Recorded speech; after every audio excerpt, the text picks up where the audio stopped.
हनुमान जी के धर्म पिता वायु थे। इसी कारण उन्हें पवन पुत्र के नाम से भी जाना जाता है।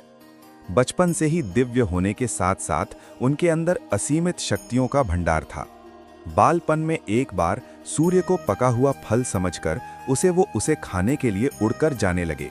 उसी समय इंद्र ने उन्हें रोकने के प्रयास में वज्र से प्रहार कर दिया। वज्र के प्रहार के कारण बालक हनुमान की ठुड्डी टूट गई और वे मूर्छित होकर धरती पर गिर गए। इस घटना से कुपित होकर पवन देव ने संसार भर में वायु के प्रभाव को रोक दिया, जिसके कारण सभी प्राणियों में हाहाकार मच गया।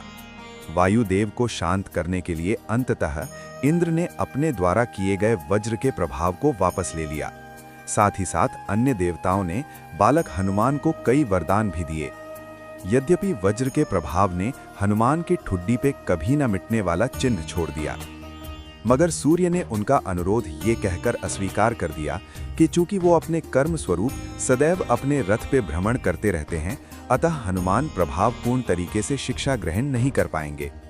सूर्य देव की बातों से विचलित हुए बिना हनुमान ने अपने शरीर को और बड़ा करके अपने एक पैर को पूर्वी छोर पे और दूसरे पैर को पश्चिमी छोर पे रखकर पुनः सूर्य देव से विनती की और अंततः हनुमान के सतात्य दृढ़ता से प्रसन्न होकर सूर्य ने उन्हें अपना शिष्य स्वीकार कर लिया। तदोपरांत हनुमान ने सूर्य देव के साथ निरंतर भ्रमण करके अपनी शिक्षा ग्रहण की।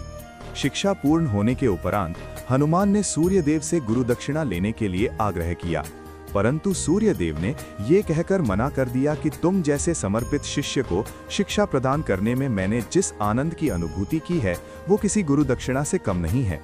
परंतु हनुमान के पुनः आग्रह करने पर सूर्य देव ने गुरु दक्षिणा स्वरूप हनुमान को सुग्रीव यानी धर्मपुत्र सूर्य की सहायता करने की आज्ञा दे दी।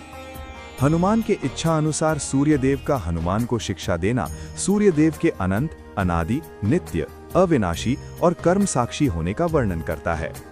हनुमान जी बालपन में बहुत नटखट थे। वो अपने स्वभाव से साधु संतों को सता देते थे। बहुधा वो उनकी पूजा सामग्री और आदि कई वस्तुओं को छीन झपट लेते थे।